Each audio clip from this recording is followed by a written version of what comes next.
all this beautiful hay.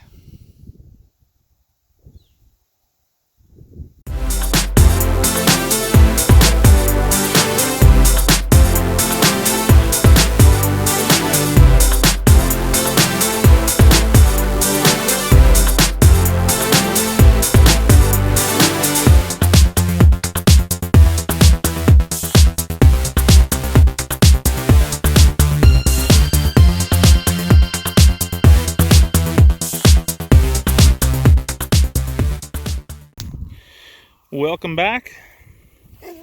Just out here strolling in the old hayfields. This is straight out in front of me. So we're talking 4.5, almost 5 feet tall. And she is thick. Beautiful hay. Beautiful. It's Saturday, and it looks like there's the possibility of a shower tonight. But then 6 days of sun and getting up close to 30 degrees. So we're just out here walking in the fields. You have to check them out, see how wet they are. They're not too bad underneath. There's a little moisture. There's some moisture down there. We had some rain yesterday, but I think with the wind today, it'll dry that up a bit. And hopefully not too much comes tonight. And tomorrow we're going to start dropping this. So I'm just going to go over to another one here and take a look at it.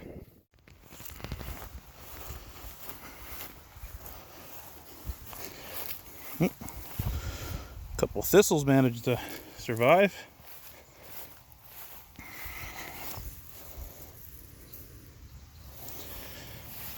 Looking good as well. And this field is much drier, but also hay is much shorter. It is quite high compared to the rest of the fields around here.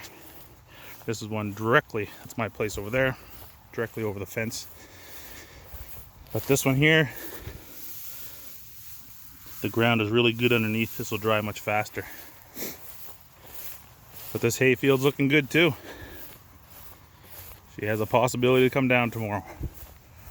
Now we go over the road to the field over here, and then we got another one up there.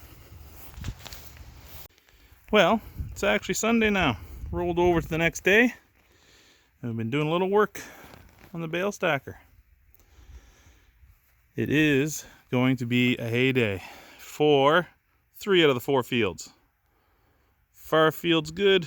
This one's good. The really far big one is good.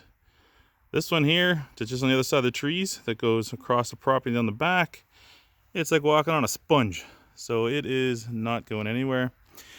And we'll probably do a couple miles of ditch hay on both sides of the highway. It's actually looking pretty good. Do a quick walk to make sure there's no garbage in there, and we'll cut that today too. I'm gonna wait till about 1 o'clock, 2 o'clock.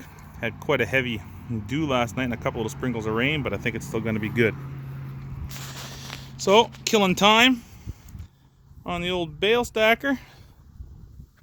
Got my controls set up, a little different than what I was gonna do, but this is gonna work great. There's no more play. I took this arm apart. If you remember, these were like noodles back and forth. Get them straightened up. This thing is rock solid now, and the controls on the bottom are all good. So this morning, I've just been touching up some odds and ends. If you remember, this piece here, this guide for the bale stack, once the deck goes up, it was bent right around. So it's not pretty, but it's fairly straight. And all I had was just some standard bolts here. They should use carriage bolts so you don't get hair pinning from the hay, but these will work for now, and that'll be good. The other thing I got to work on is this shoe. This side here I've beaten out with a hammer and a mallet, and I got a nice angle on it, grabbing the bales.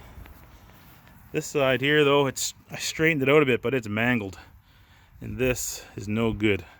The bale's gonna hook on that and gonna cause a lot of problems.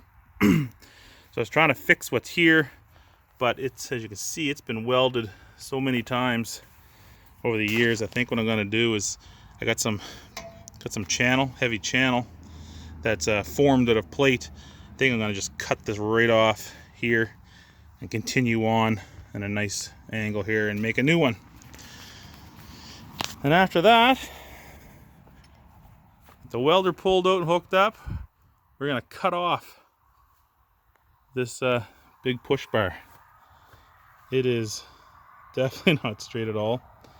We're going to cut the welds on both sides here, pull this out, and try to do something with it. I do have some heavy C channel. I'd rather not use it because it's good for other things, but if I can't get that bar straightened out, that's what's going to happen. Oh, that was way harder than it needed to be. You can see, really see how bent it is now. But it took me like almost an hour and a half to cut that off of there. You know, if a guy actually makes a couple dollars on hay, you might invest in a cutting torch, because that was brutal trying to get in there with an angle grinder. But I got it off. Even though it's cut from the main frame, it's heavier than I thought it was going to be. Hey buddy, how's it going?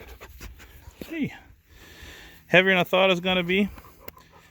So I'm going to try to get it into the press again to see if I can straighten that out or not.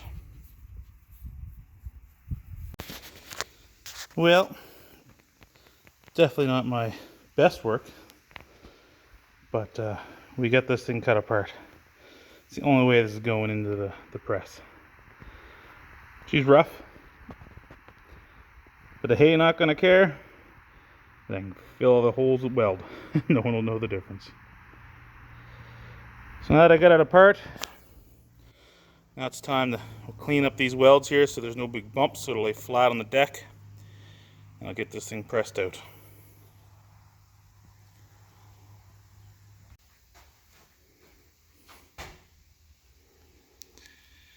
Well, we got her all cut apart. All the welds cleaned off. And she's ready for the press.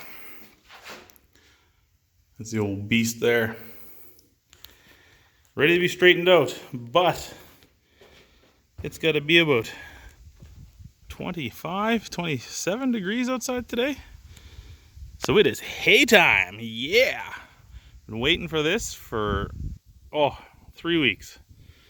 So we're gonna go over and hook up to the hay rake, or I should say the hay cutter, and we're gonna drop some fields down here.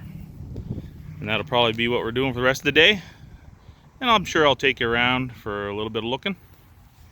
But for now, that's everything that we're gonna do on this until we get some hay down. Like they say, you gotta make hay when the sun shines.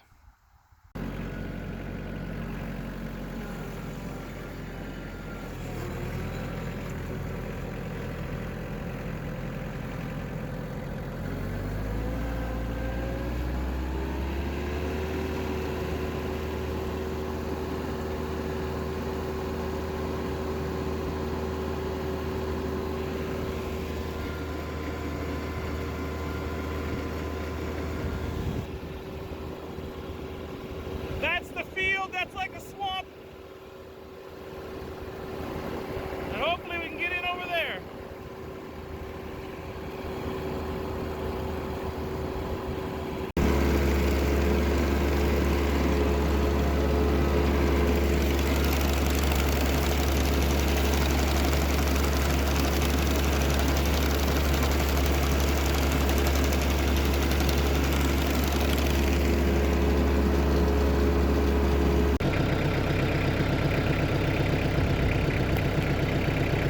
Well, 1 down, 3 to go.